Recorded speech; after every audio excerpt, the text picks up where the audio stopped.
What? I don't believe this. You let her stay in your apartment? You know, I don't understand you. I really don't. I thought you'd be happy. We finally get the biggest job we've had in years, and you're upset because there's a few little problems. Michael J. Fox plays a former TV child star, now turned agent for kid actors in Life with Mikey. One of 4 big new summer movies we'll be reviewing this week on Siskel and Ebert, along with a new biography about blues rockers Ike and Tina Turner, the latest thriller with Rebecca De Mornay and Don Johnson, and also a conversation from the Cannes Film Festival with Arnold Schwarzenegger. He does get around. I'm Gene Siskel of the Chicago Tribune. And I'm Roger Ebert of the Chicago Sun-Times. Our first film is Life with Mikey, starring Michael J. Fox, who was once a child star and now works as a talent agent specializing in child stars. One day his pocket is picked by a 10-year-old girl on the street, and after he catches up with her, he's fascinated by her gift of gab. Convinced she has a future in show business, Fox brings her back to the office to meet his brother and partner, played by Nathan Lane. She's dying to act, and my gut instincts tell me she's got what it takes. Why isn't she in school? I'm off for Christmas.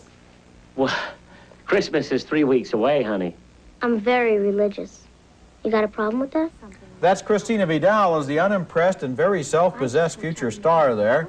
There's a cute later scene in the film when she's taken to dinner by one of Fox's obnoxious little former clients who has left Fox's agency for a high-powered firm. You listen to me.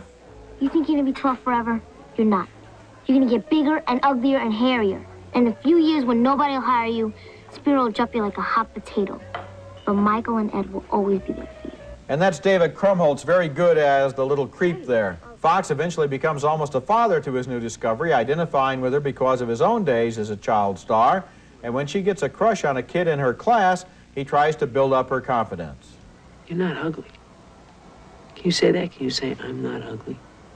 Life with Mikey has some endearing moments, and I enjoyed all of the performance by Christina Vidal, a no-nonsense kid who is smart and can act and doesn't make the mistake of milking her role for pathos.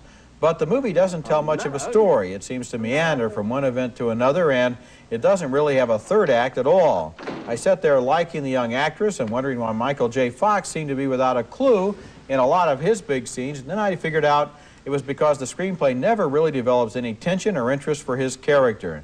There are the ingredients here for a fun comedy, but there is no payoff. And that's, you're quite right, Roger, and that's because if you think about the Michael J. Fox character, the big problem for him is, will his little agency business go under, okay, with this little twerp kid leaving it, you know, possibly. And yet, if it succeeds, he's going to be unhappy because he hates being an agent for these kids. So he's in a lose-lose position as far as our rooting interest is concerned, so that doesn't work at all. You know, that could have been fixed so easily with 2 lines of dialogue in which he loves the agency. This agency has become his life, and he loves working with kids, but he's a bad businessman.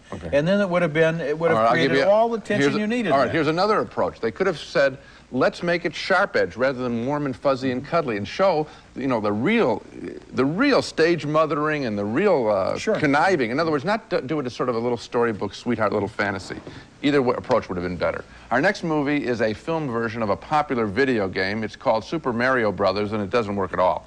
This movie isn't either high or low tech enough. It's not as dazzling or as involving as the cutting-edge video games that would like to mirror, and it doesn't have the traditional movie elements like compelling characters or a fresh story. I also can't figure out exactly what age group this movie was made for.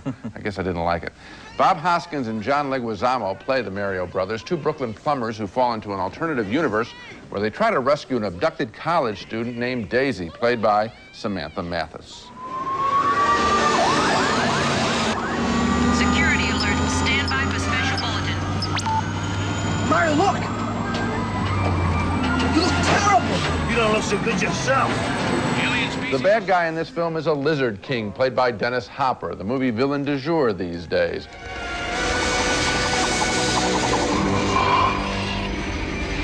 It's melting. We're merging. Some of the minor characters are cute. I like the Goombas, Hopper's helpers with pinheads and big overcoats. Cops! Goombas! Daisy! The Rock!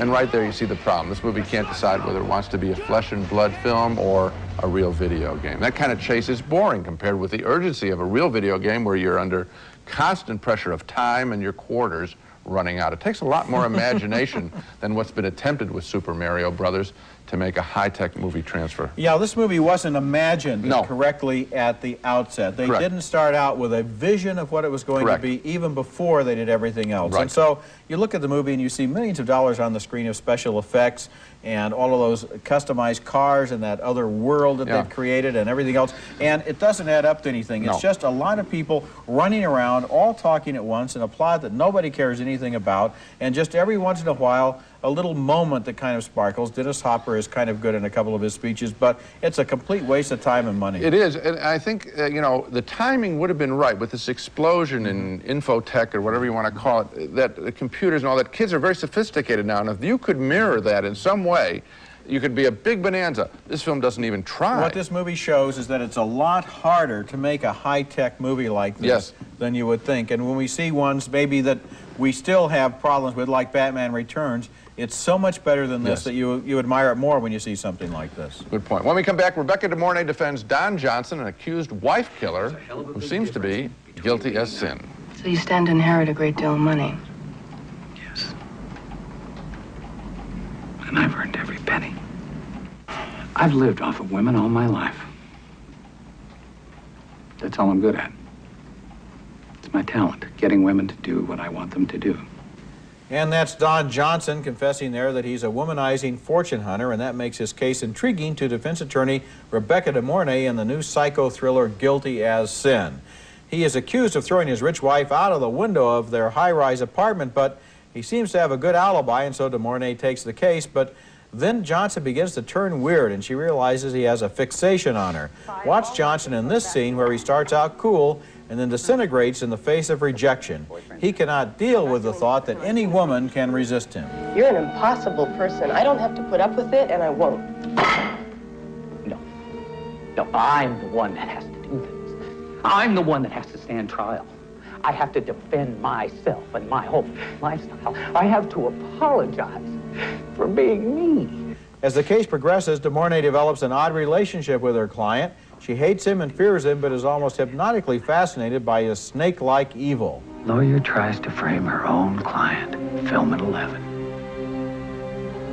Honey, you would be finished forever. Why don't you just do it?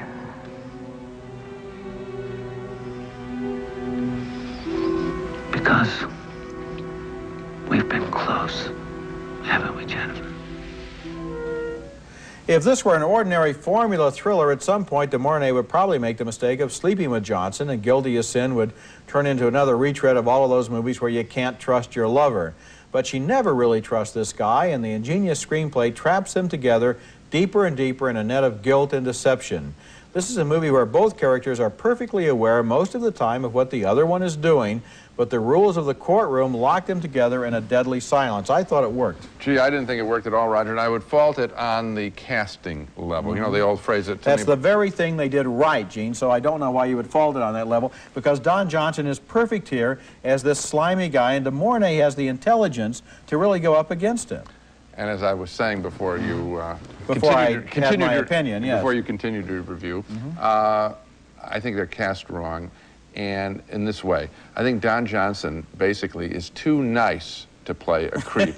I really do think that. I think he has a sweetness about him. In this movie? I think he is an actor. He is loathsome in this movie. No, I'm saying as I look at him on the screen, I don't believe him as a villain because I think he's too nice and sweet. And Rebecca De Mornay, I think, is not credible from the first moment we see her in the courtroom. For some reason, somebody either directed her or she chose to really swagger around in a typical sexy fashion as she's done so well in Risky Business or even malevolently in The Hand That Rocks the Cradle. And here, I just didn't believe her as a lawyer for a second. So as she walks around, they're swinging her butt. Well, I think if people listen to you, they're going to miss a really interesting movie. And one of the things that you should have mentioned but didn't is, weren't you concerned by the fact that he apparently did have an airtight alibi? How did you account for that woman who comes in?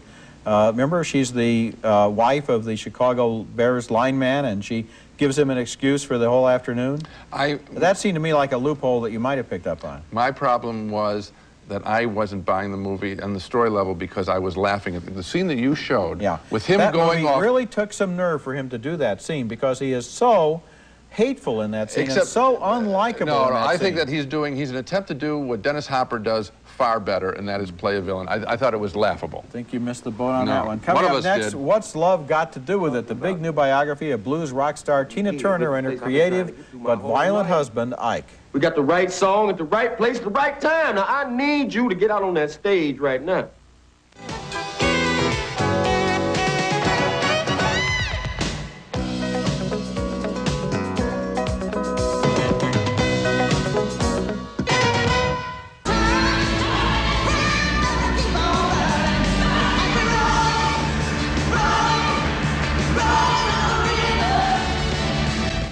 As you can see from that number, our next film is something quite special. It's called What's Love Got to Do with It? A musical biography of blues rockers Ike and Tina Turner, the Mr. and Mrs. of Soul, and this is one terrific movie, explosive both musically and emotionally. A beautifully made period film with a couple of towering Oscar nomination caliber performances. In addition to all the great music, it's also the drama of a woman growing up and saying no more to being abused. Early on in the film, we meet Tina Turner as Anna Mae Bullock, a teenager with a big voice in St. Louis in 1959, as she gets on stage and sings with a local blues band led by Slick Ike Turner. If you don't tell me you love me, I'm gonna pack my bags and go. That's Angela Bassett as Anna Mae and Lawrence Fishburne as Ike. He not only puts her in the band, he also marries her and changes her name to Tina. And together, with the backup singers known as the Ikeettes, they begin producing hits like Fool in Love. Tell me how come you're just a fool. You know you're in love. Tell me how come you've got the places to live in the sky. Well, how come along with the band? Tell me how come. Sometimes you're happy and sometimes you're sad. But one more time. You know you love it. You can't understand why he treats you like you do when he's such a good man. Despite being at the top of the charts, Ike and Tina's private life was often a disaster. According to the film, he was addicted to cocaine and routinely beat her. The film doesn't flinch in depicting any of this. No, leave her alone, Ike. Sonny! Sonny! Huh? Come on! Come on! Get up! Go! I'm out of here, Ike. I'm out of here. You ain't got to hit me but once. Eventually, Tina Turner says enough and sues Ike for divorce. She asks for a most unusual settlement. My client would like to make an oral motion amending her petition for divorce, revoking any financial claims. I want you to be very sure about this. It means you're going to walk out of here with absolutely nothing. Except my name. I'll give up all that other stuff, but only if I get to keep my name. I worked too hard for it. Larry Fishburne and Angela Bassett, they both appeared in Boys in the Hood together, and they're truly marvelous in What's Love Got to Do with It. Here are two young performers who obviously were ready to play when they got the biggest challenge of their acting careers. In fact, when you see the real Tina Turner late in this film, you kind of miss Angela Bassett. I also want to congratulate the film's director, Brian Gibson, and screenwriter Kate Lanier. They have made a gutsy, good-looking, great-sounding movie with a lot of raw edges, which is exactly what distinguishes both the music and the lives of Ike and Tina Turner. I couldn't agree with you more, Gene. This is a powerful film, and it is powerful on both levels. It is powerful on the personal level and on the musical level, and Angela Bassett does a terrific job here of embodying the amazing energy of Tina Turner so that you don't see a pale reflection. You see someone who you can believe as Tina Turner. Also, the evolution of Tina Turner. Not only do we see the gawky little girl to an accomplished performer and a woman who finally has the nerve in that fabulous scene, the scene where she walks into the motel after Ike has beaten her up and she says, "My name is Tina Turner. My husband and I just had an argument. I have 36 cents to my name. Will you give me a room?" That scene. Well, that's really. There are lots of great. The way she stands him down when he pulls a gun on her. That's another. Because it's quietly done. There are wonderful things here. This is acting of a caliber that we don't often see in the movies. Well, the other thing I want to stress about keeping the raw edges in. I am sure that there were thoughts, maybe. I hope there weren't, but there were thoughts to make this a more warm-hearted entertainment and maybe take some of the... I mean, there's a rape scene in this film that is one of the most shocking I have ever seen, and done with restraint visually, but done with something very imaginative. Boy, this is good filmmaking. You're right. When we come back, Arnold Schwarzenegger was all over the place at this year's Cannes Film Festival, and I got one of only 72 TV interviews and 54 print interviews plugging his new thriller. What an exclusive. box office star in the world, but maybe the top promotion expert, too. His new multi-million-dollar thriller, Last Action Hero, was still being edited last month as he arrived at the Cannes Film Festival, but he showed the coming attractions to the assembled press and then embarked on a non-stop series of interviews about the movie. This is one of the brief scenes the press scrutinized before talking to Arnold. Hi. Schwarzenegger, whose violent R-rated Terminator 2 was a giant hit, said his new movie would qualify for the PG-13 rating and present a kinder, gentler Arnold in a movie aimed at a broader family audience. We always intended to shoot the movie for a PG audience. It was always from the beginning on a fantasy movie of epic proportions, a movie that does not dwell on violence, much more on action and on adventure. In popular films like The Terminator, I'll be back. And Total Recall, If I'm not me, who the hell am I? Schwarzenegger has killed an estimated 275 people on the screen. But that was the Arnold of the 80s. Now here's the Arnold of the 90s. I think that the 80s were quite different than the 90s will be. I think that in the 80s, we made much more, in general, much more hardcore movies. I think The Terminator, for instance, was a true representation of the 80s and for what kind of movies the people wanted to see. I think the 90s are different. I think in the 90s, we want to see a kinder and gentler type of an action hero. We want to see an action hero that shows more vulnerabilities, that is more multidimensional, that shows kind of love and affection, all kinds of other elements, but at the same time be tough and try to wipe out evil and to do all the big stunts and all those other kind of things. But I think that in Last Action Hero, we redefine the action hero of the 80s. Last Action Hero is a movie within a movie about a kid from the audience, Schwarzenegger's biggest fan, who discovers himself somehow inside the same reality as his movie hero. Holy cow! I'm in the movie! Who the hell are you? Don't shoot me! I'm Danny Madigan, I'm a kid!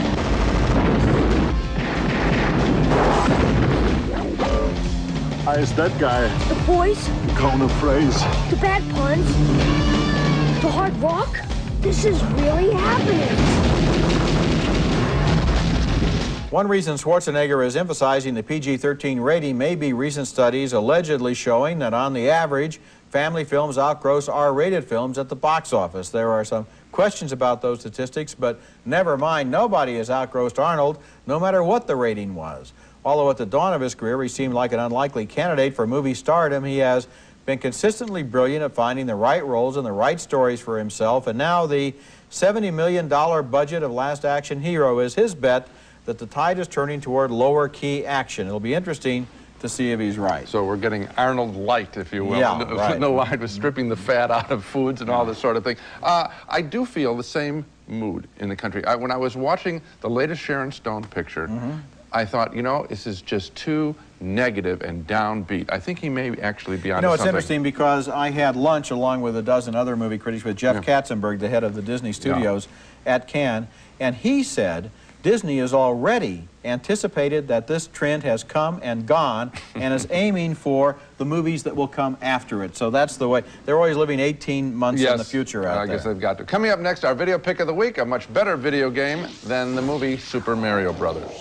Weekly video recommendation, and rather than taking your kids to see Super Mario Brothers, which neither one of us like, tell them you want to rent a better video game movie. It's from 1982. It's called Tron, with Jeff Bridges playing a computer nut who is sucked into a machine where he becomes part of a video game competition.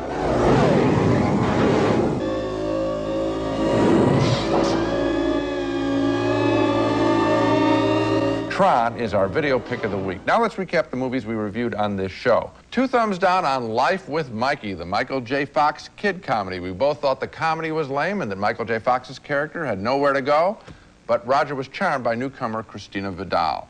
2 thumbs down for Super Mario Brothers, a lame video game film that has none of the pacing or involvement of a real video game. A split verdict on Guilty as Sin. I thought the thriller with killer Don Johnson being defended reluctantly by lawyer Rebecca De Mornay was completely laughable and badly cast, but Roger believed in the characters and liked the screenplay. 2 thumbs up, way up, however, for What's Love Got to Do with It, the powerful biography of Ike and Tina Turner, featuring magnificent performances by Angela Bassett and Lawrence Fishburne. They'll be remembered, at Oscar time. And I hope the film will, too. It's Well, I real hope good. they will, although, of course, as an early summer picture, it tests that Oscar attention span problem, and so I hope they remember it when the time comes around. That's it for this week. Next week, we'll be back with a special show entitled Our Favorite Movies for Kids, KidVid. Gene and I both pick overlooked movies we think younger viewers would really enjoy, including the special effects masterpiece that inspired Aladdin. That's next week, and until then, the balcony is closed. Armatron All Sport, beautifully designed, water-resistant with alarm, chronograph, and dual time. Perfect for Father's Day. Armatron, the best price quality watch in America. For hair color that thinks it's a conditioner, ask your professional stylist for Shades EQ Color Gloss from Redken, the power behind beautiful hair. Berkline's wall-away recliner with innovative hideaway side. Handy tray opens for snacks and magazine storage. Looks and feels like a Shays lounger from Berkline. St. Ives Swiss Formula Apricot Scrub. St. Ives Swiss Formula polishes your complexion beautifully, naturally. St. Ives Swiss Formula Apricot Scrub.